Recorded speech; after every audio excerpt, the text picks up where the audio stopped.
Kita akan berdoa. Terima kasih ya Tuhan, layakkan setiap kami Tuhan untuk bisa menikmati anugerah dan kemurahan Tuhan. Terima kasih berkat-berkat-Mu luar biasa selama ini.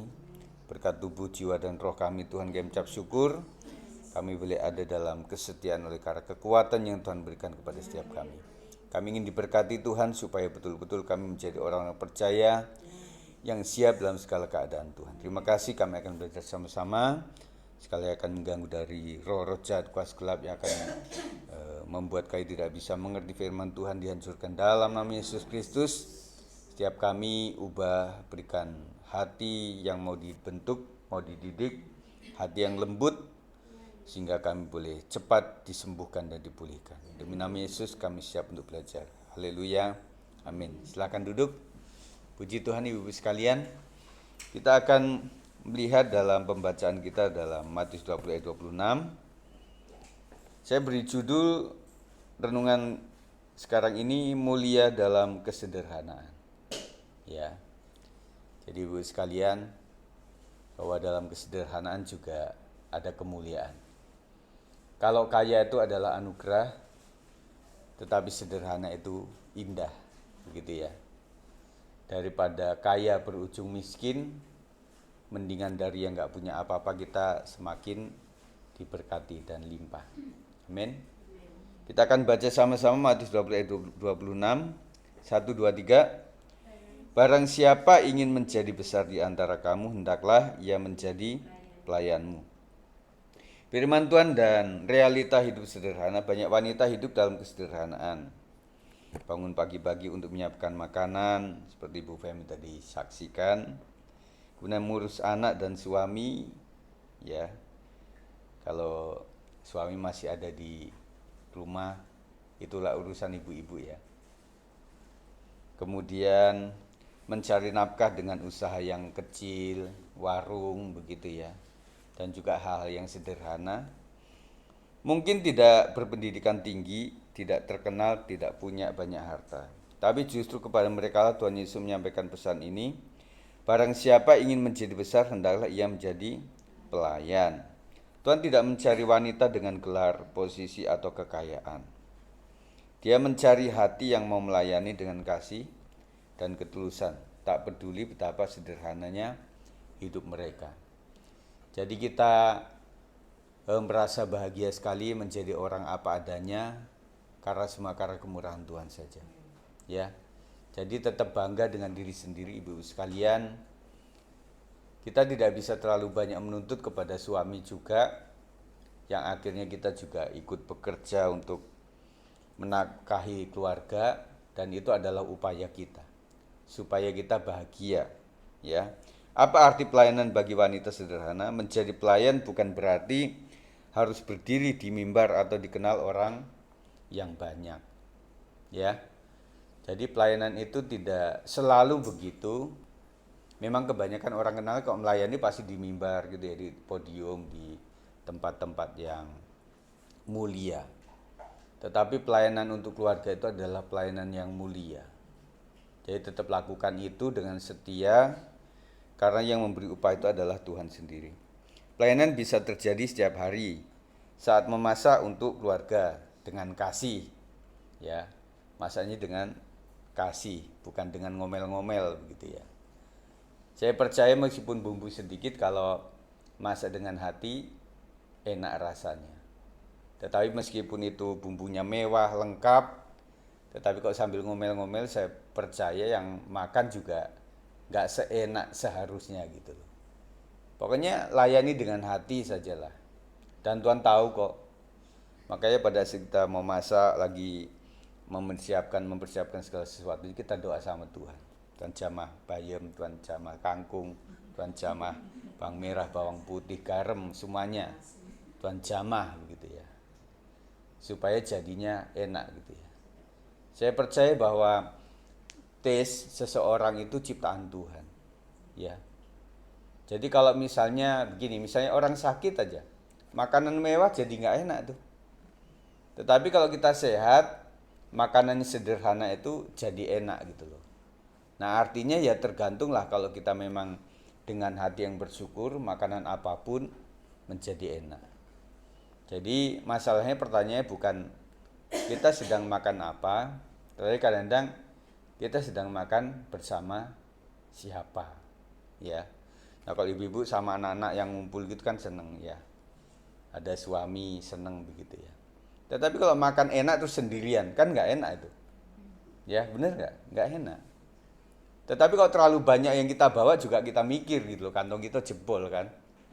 Artinya 1-2 orang.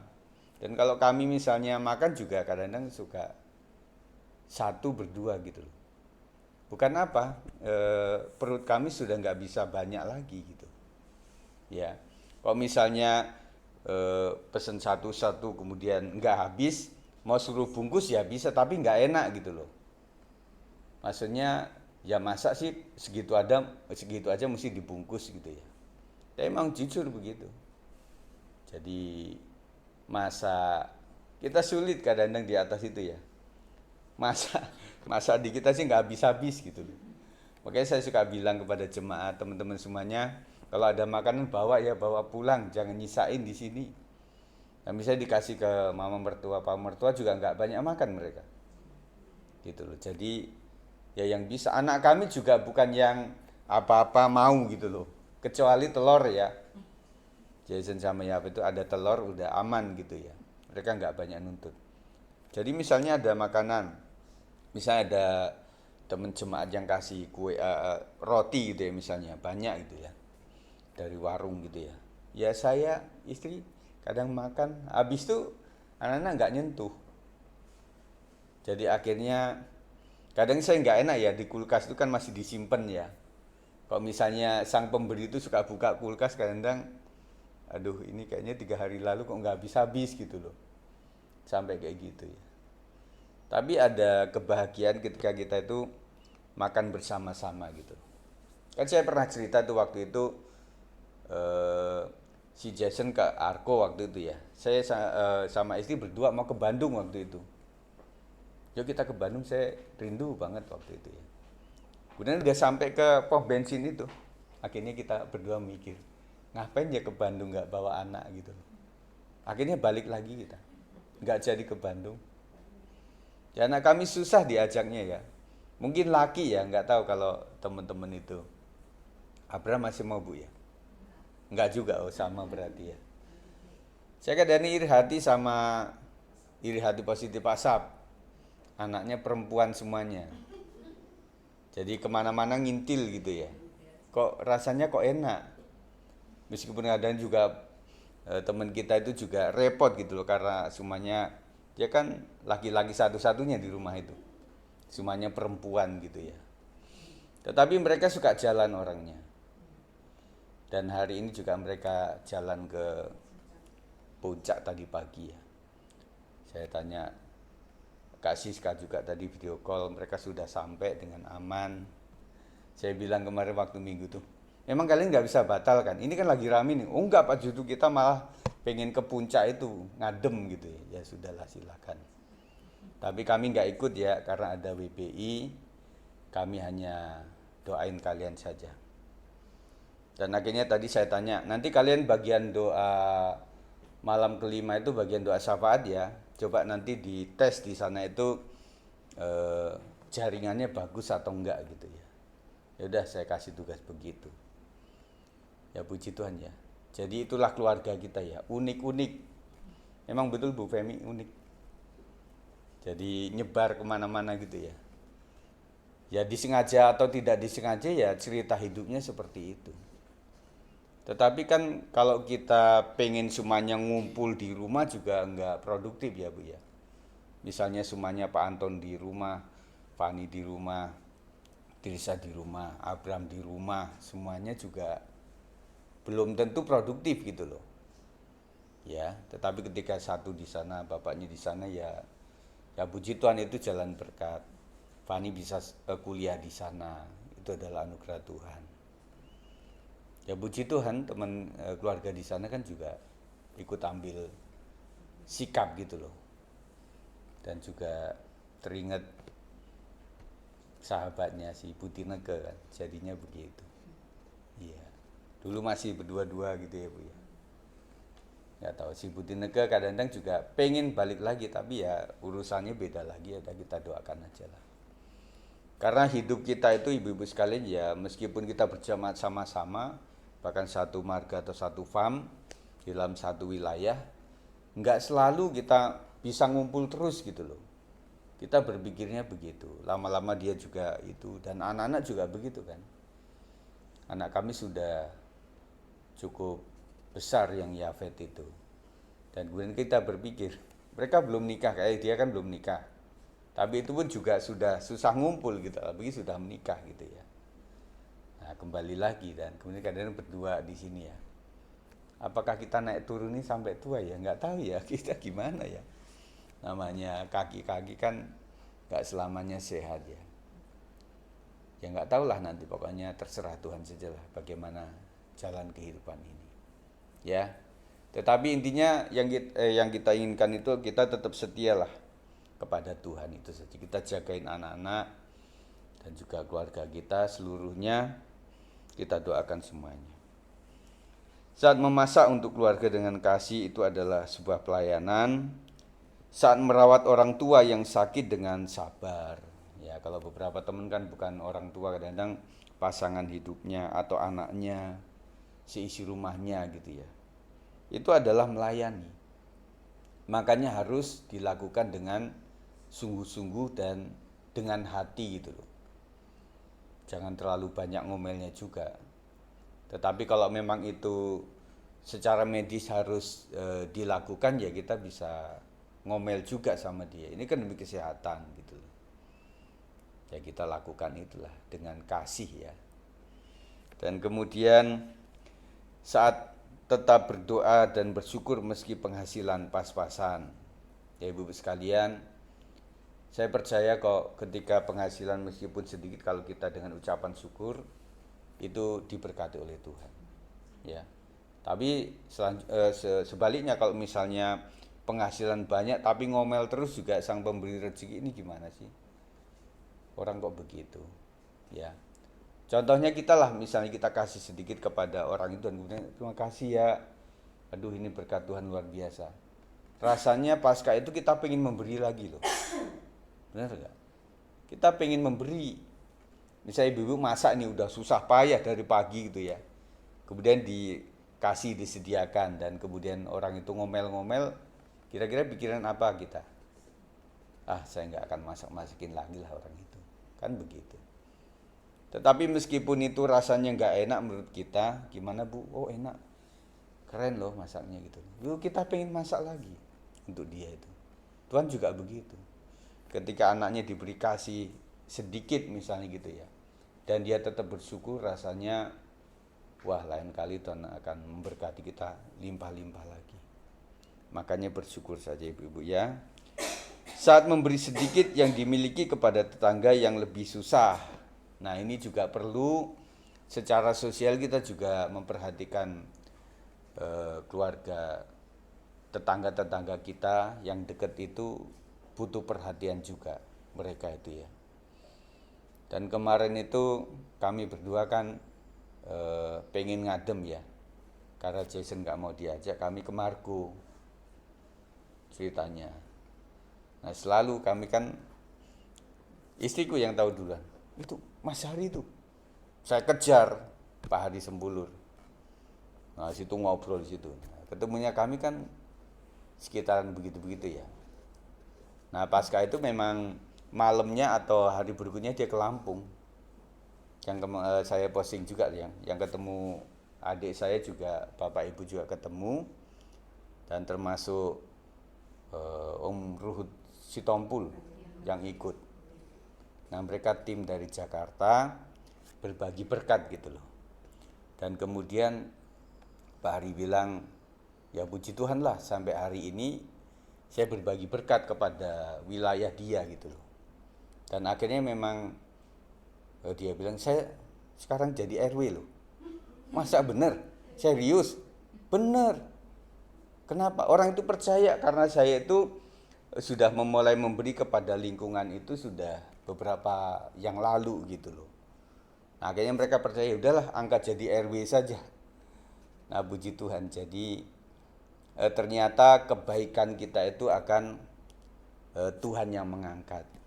Ibu sekalian ya, hati kita memang rasa pelit itu masih ada lah, siapapun itu ya. Termasuk yang ngomong mungkin juga rasa pelit juga ada. Secara alaminya orang keturunan orang berdosa pasti ada. Dan orang bilang begini, kadang-kadang Tuhan tuh adil loh. kasih rezeki kepada kaum pria-pria itu kadang minim atau pas gitu, cukup gitu loh. Karena secara alami kalau kelebihan, wah udah morat-marit lah tujuan hidupnya itu. Dan banyak kan akhirnya terbongkar, oh ternyata kaya raya itu menjadikan seseorang juga malah gelap mata gitu, gak baik. Makanya ibu-ibu bersyukur ya kalau punya suami atau anak-anak yang kadang-kadang pas-pasan gitu. Itu menjagai mental mereka lah. Termasuk kita juga. Jadi kita lebih kepada ya udah hari ini ya sudah hari ini, berikutnya ya kita mikir lagi, mending begitu. Ya, ini belain gitu, kesusahan sehari itu sehari gitu loh. Kadang juga bener loh supaya kita sehat. Iya, bener. Jadi kita berpikirnya, oh artinya bahwa setiap kita melek membutuhkan sesuatu dan akhirnya kita butuh doa. Kita doa sama Tuhan. Sepanjang malam kita doa sama Tuhan supaya dilindungi oleh Tuhan. Dan jadi kalau kami melihat yang perkembangan politik ini itu bahan doa dan juga supaya enggak kekurangan informasi yang sedang terjadi itu. Memang luar biasa, setiap orang bisa ngomong begitu ya. Artinya arah peta politik ini sedikit banyak kita harus tahu. Makanya kita doakan untuk itu. Saya percaya ketika tahu tentang informasi dan akhirnya waktu mendoakan itu memang dengan sungguh-sungguh gitu loh. Kalau nggak tahu informasi, kami mendoakan Papua Tuhan terberkati luar biasa, haleluya, amin, selesai. Tetapi kalau misalnya ternyata di Papua terjadi pergolakan gitu ya, misalnya ya contoh, dan kemudian salah satu keluarga kita ada di situ dan sempat terkepung begitu, doa kita lain nih ibu, bener nggak? Kita dengan hati doa seperti itu, nggak cuma doa dengan hati, tetapi WA itu terus saja kita telepon, gimana engkau di situ, gimana aman atau enggak, itu terus-terusan. Itu tujuannya seperti itu ya. Jadi makanya doa-doa kita naikkan kepada Tuhan. Meskipun ada salah satu tokoh juga yang bilang ya ini kayak adem ya puji Tuhan, tetapi ibarat kayak api dalam sekam, masih ada yang belum kesentuh gitu ya. Dan biasalah kalau wilayah Jakarta agak rame, ibu suka telepon ke saya. Gimana Git di situ? Ya biasa Bu. Karena di Lampung itu juga sempat ngikutin itu kan, saya bilang ibu ngikutin berita terus ya. Iya. Gimana kamu di situ? Ya aman sih. Nah waktu dia telepon tuh saya ada di mall ya sayang ya, di situ. Ibu bilang kamu di mana? Di mall. Loh, apa nggak ngeri kamu di mall? Enggak, ini kan tempat kita yang makan waktu itu, makan hokben, saya bilang gitu. Oh iya, akhirnya dia bilang gini, ya gitu kalau Bandar Lampung sempet itu hampir rame, tetapi bagusnya gubernur terus kemudian Polda atau Kapolsek semuanya tuh nunggu pendemonya. Jadi sebelum mereka datang itu sudah ditungguin gitu. Itu kata ibu ya. Versinya seperti itu. Jadi waktu mereka datang itu aspirasinya apa saja, kemudian ditampung. Nah itu makanya nggak meletup kemana-mana. Beda sama yang di Jakarta. Depok lumayan loh, Pak Supian Suri itu. Ya, ya lebih kepada ya udahlah perwakilan itu. Kemudian ada salah seorang yang mengusulkan gini, apa-apa di DPR MPR sebelum memutuskan pertimbangan apapun, undang mahasiswa, undang wartawan, undang stakeholder yang ada di Indonesia ini, kemudian undang seluruhnya perwakilan masyarakat termasuk ojol-ojol itu, kita mau memutuskan ini nih, menurut kalian seperti apa? Nah dari perwakilan itu akhirnya kan nanti muncul, oh ternyata reaksinya lebih kepada negatifnya atau positifnya begitu loh. Dan ada orang bilang sudah 5 hari baru mereka diundang-undang seperti itu, udah telat. Mestinya sebelumnya pada saat ada berita bahwa akan ada ngumpul di suatu tempat, nah itu harus segera dilakukan persuasif gitu loh. Seharusnya begitu. Ya, pokoknya rame deh kalau ngomongin seperti itu. Dan kemudian mulai diambilin kan akun-akun itu ya. Saya berharap ibu-ibu kan nggak kasih provokasi ya, nggak ada ya. Jadi aman lah gitu ya. Ada seorang wanita juga yang kasihan juga ya.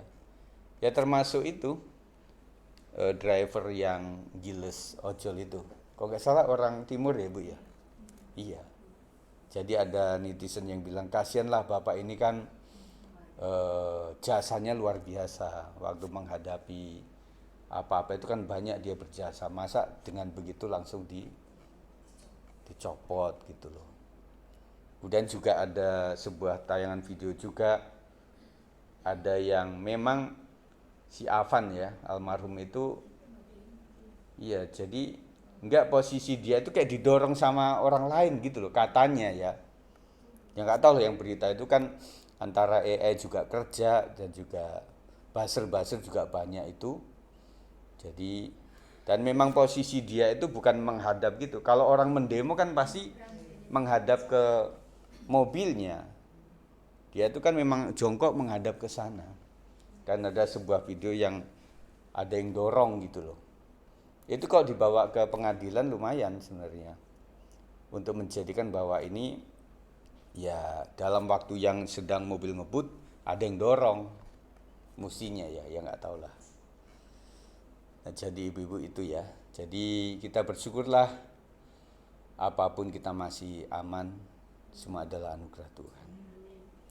Itulah pelayanan yang sejati yang dimuliakan oleh Tuhan. Renungan pribadi untuk kaum wanita, Tuhan, hidup saya mungkin biasa saja, saya tidak punya banyak kelebihan. Tapi saya mau hidup dengan kasih dan kesetiaan. Ajari saya melayanimu lewat hal kecil, karena saya percaya engkau melihat dan menghargainya. Pelayanan kecil meskipun sederhana, kita tahu kalau segenap hati seperti untuk Tuhan, pasti Tuhan akan memberkati, Tuhan akan menolong. Tetapi pelayanan yang sebesar apapun, yang motivasinya miring ya akhirnya Tuhan tidak akan memberkati.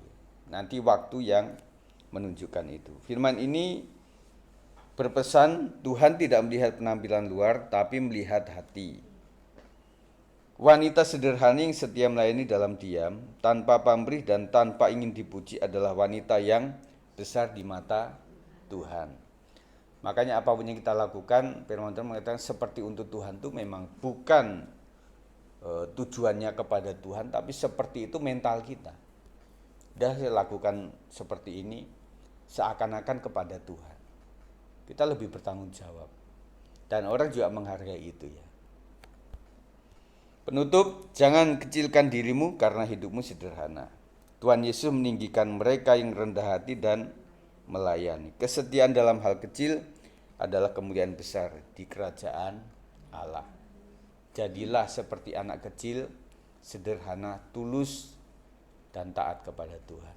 Kiranya Tuhan memberkati ibu-ibu sekalian. Tetap semangat ya. Puji Tuhan. Sebentar lagi kita akan persiapkan untuk Natal dan sebagainya. Kita siap untuk mendukung yang ada. Puji Tuhan, kita akan berdoa sama-sama. Terima kasih Tuhan, kami ucap syukur. Biarlah ketika kami menjadi orang yang sederhana, kami tidak menjadi merasa terpuruk dan tidak merasa berharga. Karena kami tahu Tuhan bahwa hati kami adalah harta yang termulia. Apapun yang kami lakukan dengan penuh ketulusan hati, sebagai ciri khas daripada orang yang sederhana, itu membuat kami bernilai di mata Tuhan. Berkati ibu-ibu yang sederhana, apapun yang mereka lakukan untuk suami, untuk anak-anak, untuk keluarga besar mereka, untuk gereja Tuhan, untuk teman-teman jemaat, kiranya didasari oleh motivasi yang mencintai Tuhan, oleh sebab itu mencintai sesama.